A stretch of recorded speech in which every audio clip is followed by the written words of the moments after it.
Lu setuju nggak kalau misalkan ada stereotype bahwa Gen Z itu ya generasi kita ya itu adalah orang-orang yang lemah, tidak berkarakter, tidak punya etika kerja yang bagus, pemalas, tidak bekerja keras, dan lain sebagainya. Lu setuju nggak ada stereotip kayak gitu? Kayak Instagram, TikTok kita bandingin sama aplikasi kayak detik.com. Siapa sih yang mau baca berita-berita kayak gitu? Untuk lu bisa menang pemilu, apa sih yang lu butuhin, bro? Rakyat, Suara kan?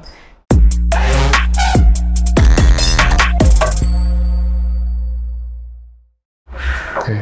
Nah, ngomongin tentang kehidupan lawyer muda nih, anak muda ya bro.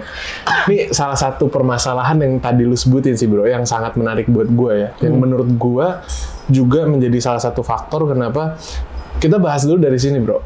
Lu setuju nggak kalau misalkan ada stereotype bahwa Gen Z itu ya generasi kita ya itu adalah orang-orang yang lemah, tidak berkarakter, ya tidak punya etika kerja yang bagus, pemalas, tidak bekerja keras, dan lain sebagainya. Stereotip seperti itu. Lu setuju nggak ada stereotip kayak gitu sebagai seorang Gen Z ini? Gue sih nggak setuju ya. Lu nggak setuju? Jujur gue nggak setuju. Berarti menurut lu Gen Z nggak kayak gitu? Gen Z nggak gitu. Maksudnya ya kita nggak bisa menggeneralisasi balik lagi kan. Tapi menurut gue, gini bro, Gen Z itu lebih ke arah pengen work smart aja daripada work hard. Karena kayak ibaratnya nih ya, lu misalkan belajar apa ya? Kayak kita misalnya belajar ngafalin undang-undang. Kalau dulu ya, sekarang lu dibandingin ngafalin undang-undang, lu cari di Google. Iya, lu udah tinggal cari di Google, lu udah tahu. Cuman kan nggak semua orang bisa menafsirkan pasal-pasal itu kan. Nah itu butuh skill yang lebih. Nah mungkin sekarang kita arahnya mau coba ke arah ke sana gitu loh. Untuk ngafalin mungkin kita kelihatan males segala macam. Tapi ya kita juga pengen tetap belajar kok, gitu loh. Menurut gue, keinginan belajar kita sekarang juga nggak kalah kok sama apa ya senior-senior kita lah gitu loh. Masa iya sih? Menurut gue sih. Karena gini, gue kalau misalkan kita ngomongin stereotype ya bro, mau nggak mau harus mengeneralisir. Kalau kita ngomongin sesuatu yang secara general, dikatakan secara general, kita harus mengeneralisir. Misalnya kayak tadi kita ngomong Gen Z. Gue tahu bahwa ya contohnya lah kayak misalkan lu atau orang-orang yang gue pengen undang ke podcast kayak gini yang Gen Z itu adalah orang-orang yang gue tahu memang pekerja keras, punya etika, punya karakter, punya prinsip atau moral value yang oke, dan punya intelektualitas gitu loh. Gue tahu pasti ada beberapa atau kalau menurut gue mungkin sebagian kecil dari Gen Z. Okay. Tapi kalau misalnya kita ngomong secara general, lu nggak setuju ada stereotip itu juga? Kalau secara general ya, mungkin kalau secara general ya gue nggak bisa memungkirin lah ya. Karena gue percaya nggak ada asap kalau nggak ada api.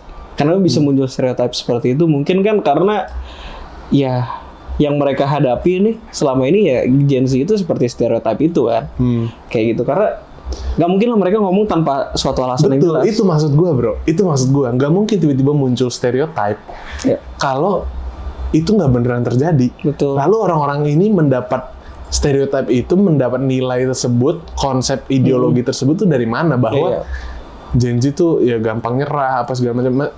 Kalau gue lihatnya memang secara mentalitas sih kita kalah jauh bro. Kalah jauh lah ya. Kalah jauh mungkin karena kalau menurut gue karena kita dihadapkan dengan waktu yang lebih mudah. Iya.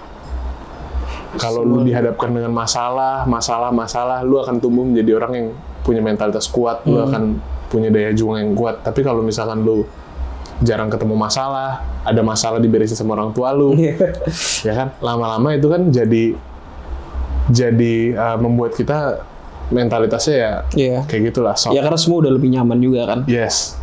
Times is easier, a lot easier right now kan. Nah, satu masalah yang menurut gue menjadi pemicu ini ya, hal ini. Menurut gue di Indonesia ini sekarang lagi kurang banget yang namanya kita lagi apa ya, lack idola kepemimpinan. Dalam artian gini, kayak tadi gue tanya lu, idola lu siapa bro? Ya kan? Lu dari Indonesia lu nggak bisa sebutin bro? Bukan nggak bisa sebutin ya, karena gimana ya? ya ini kan tokoh idola tuh menurut gue sesuatu yang apa ya, sakral gitu kan. Nah kalau misalkan di Indonesia sejujurnya sebenarnya banyak banget lawyer-lawyer bagus juga, banyak banget. Oke. Cuman kayak apa ya? Ya di balik itu gue juga nggak memungkiri lah, pasti ada kekurangannya kayak gitu. Kalau dari dunia hukum tuh sebenarnya banyak. Kalau misalnya ngomongin di Indonesia ya, tapi ini balik lagi jadi masa lampau lagi karena orangnya udah nggak ada. Itu kalau gue suka itu dulu namanya Artejo Alkostar, itu ada. Itu hakim MK, dia bersih banget dan dia berani banget. Nah itu orang-orang kayak gitu. Cuman kan kalau sekarang juga ya. Ya gimana ya, udah nggak ada sosok yang benar-benar kayak bisa berani banget gitu loh. Oke. Kayak gitu loh. Kalau menurut gue nggak tahu ya kalau idola di Indonesia ya. Maksud gue gini bro, kita sebagai anak muda kan kita ideologi kita, pemikiran kita itu juga banyak terpengaruh sama kita lihat ke siapa sih. Ya, misalkan kayak zaman dulu gitu ya.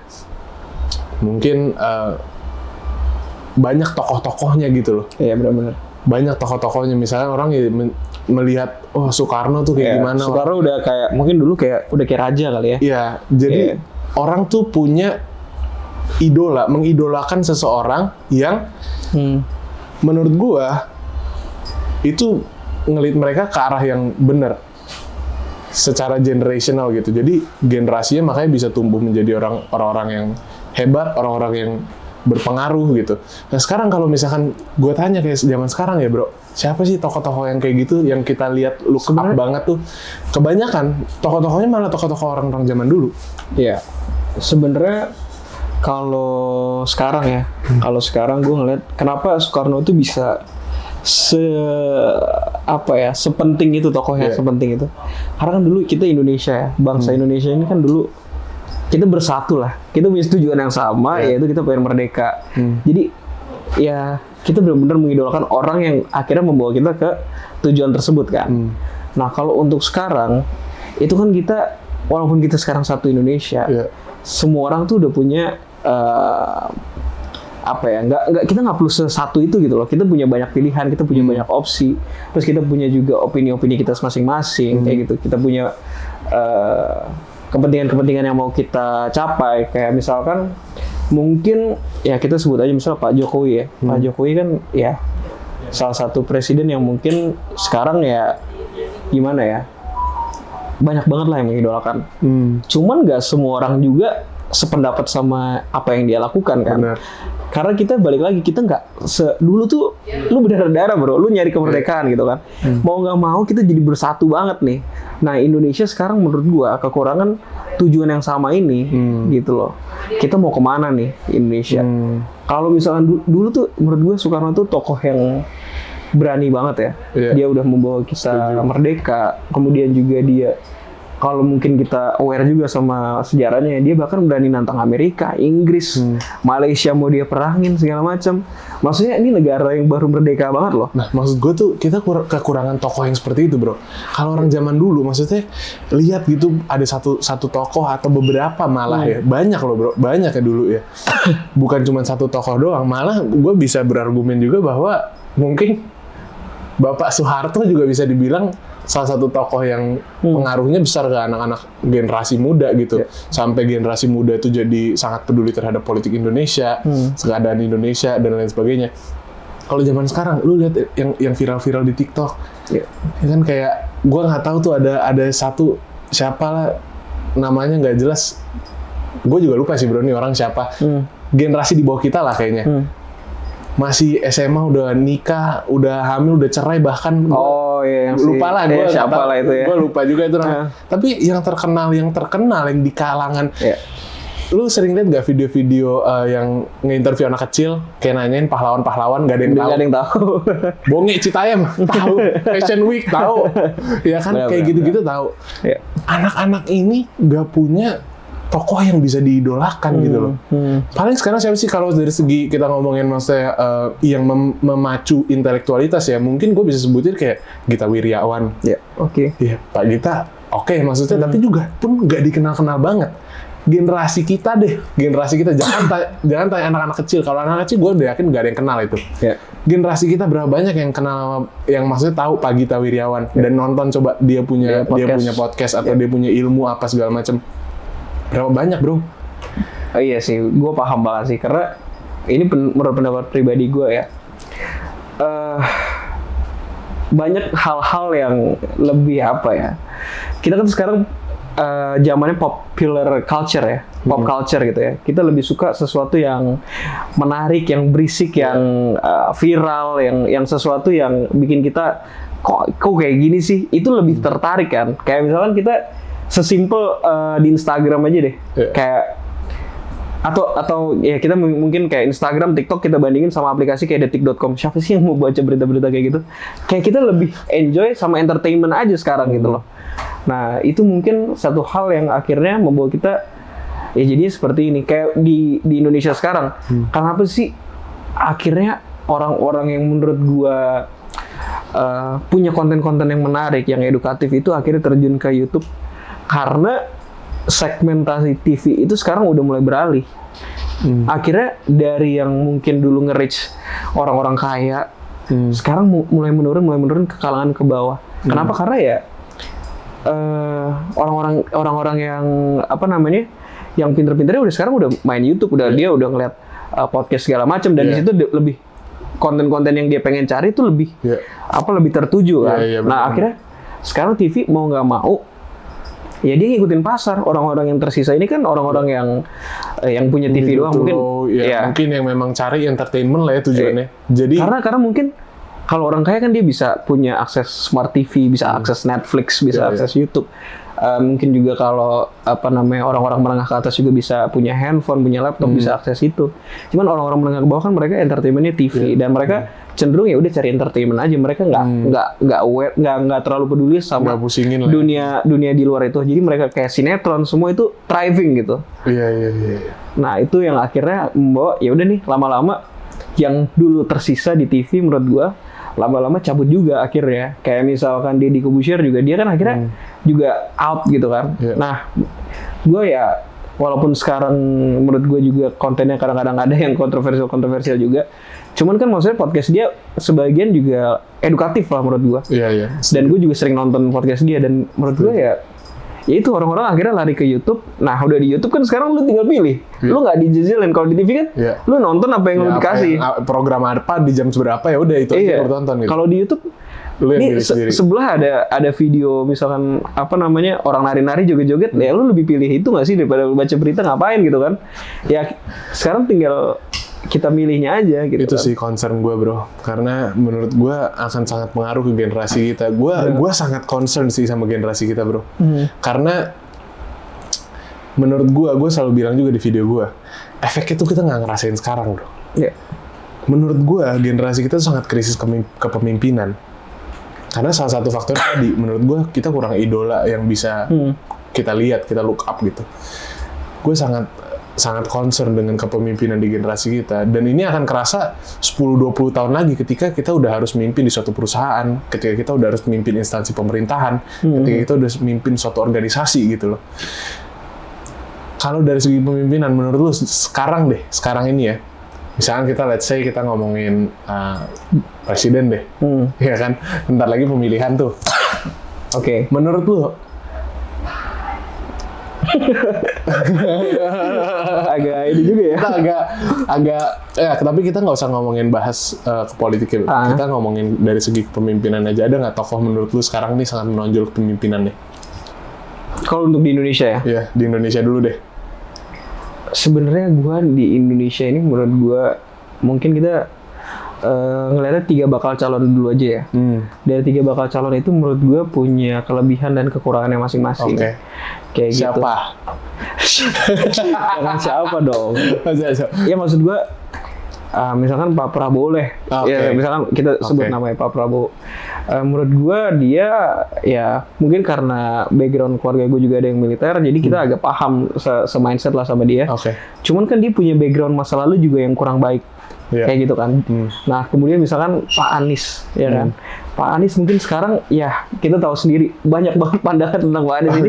Ada yang sangat pro, ada yang sangat kontra, gitu kan. Ada yang bawa embel-embel, oh ini membawa agama-agama, ada juga yang nggak, ya seperti itulah ya.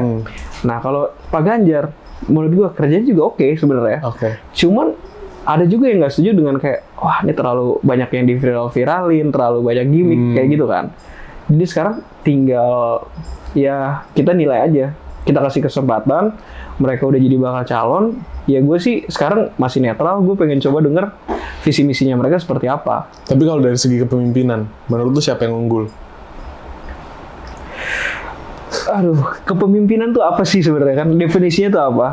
Kayak Orang yang bisa memimpin. orang yang bisa memimpin. Ada orang yang bisa memimpin dengan keras, ada orang yang bisa memimpin dengan mengajak, tapi kan nggak semuanya juga cocok dengan kedua Kalau style gue ya, definisi pemimpin yang baik menurut gue, pemimpin yang baik menurut gue itu orang yang punya tujuan.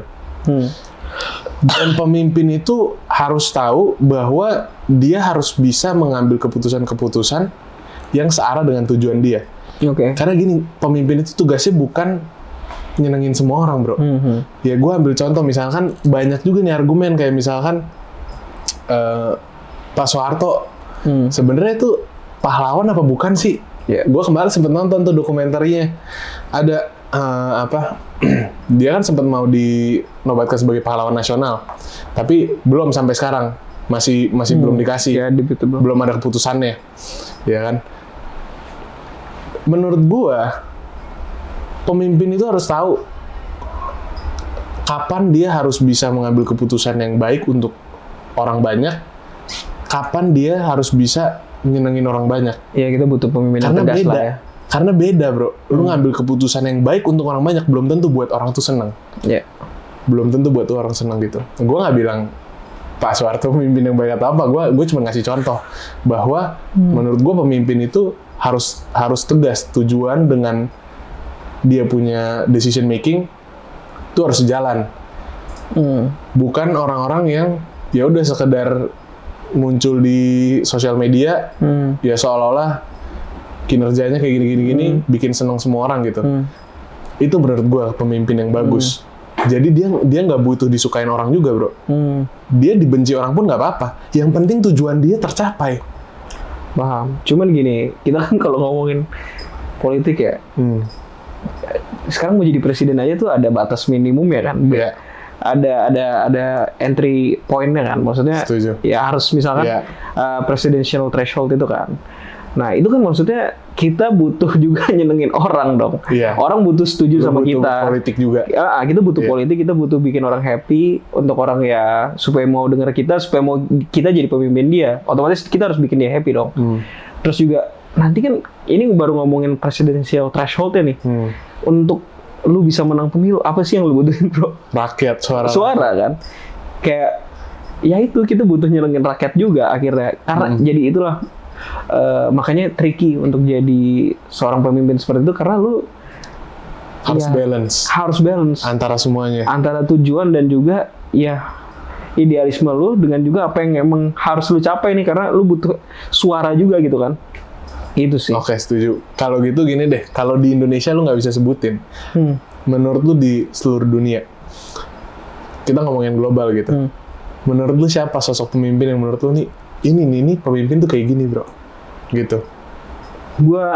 Apakah Joe Biden? Jujur kalau Joe Biden gue sangat enggak banget ya. Menurut gue Joe Biden itu sangat berpikiran kuno banget sih dia. Dia punya pride banget untuk hal tertentu, dan dia kayak ibaratnya sekarang jadi pemikirannya perang. Padahal lu tuh nggak tahu ya dampak perang ini kan luas banget ke seluruh dunia gitu. Gak cuma rakyat Ukraina, rakyat Rusia, tapi kan semua dunia merasakan krisis. Maksudnya sekarang udah mulai resesi nih. Kita apalagi habis kena COVID, habis itu kita di adanya perang dunia ini gitu ya. Belum perang dunia deh. Baru perang Rusia Ukraina. Perang Rusia Ukraina ini itu kan ya ini berdampak banget sama ekonomi kita gitu loh. Nah, kalau lu tanya tadi siapa presiden yang mungkin menurut gue sekarang oke, itu adalah Vladimir Putin, jujur. Itu agak kontroversial. Vladimir Putin. Gak apa-apa. Gue suka yang kontroversial. Biar naik video views-nya. Kalau gue sih, ya dia sih sejauh ini. Karena gue ngeliatnya, nih orang, ya mungkin banyak orang kayak kok dia mau sih bikin perang kayak gini, kenapa sih dia harus ngerusuhin Ukraina gitu kan. Dari media juga, dari media konvensional juga itu sangat menciptakan image Putin ini sebagai sosok bad guy, villain. Ya, gue nggak terlalu percaya media tuh punya punya benar-benar independen gitu loh. Negara media yang benar-benar independen tuh kayaknya nggak ada deh menurut gue ya. Yang paling penting tuh sebenarnya dari sumber pembelajaran sih bro. Maksudnya gini, kalau lu bisa berbahasa Inggris ya, kalau menurut gue sumber pembelajaran utama memang kebanyakan itu dalam bahasa Inggris. Betul. Yang memang benar-benar berkualitas. Teori-teori apa segala macam. Lu kalau mau benar-benar mengerti, lu mau benar-benar belajar, ya itu lu harus pelajarin dalam bahasa Inggris.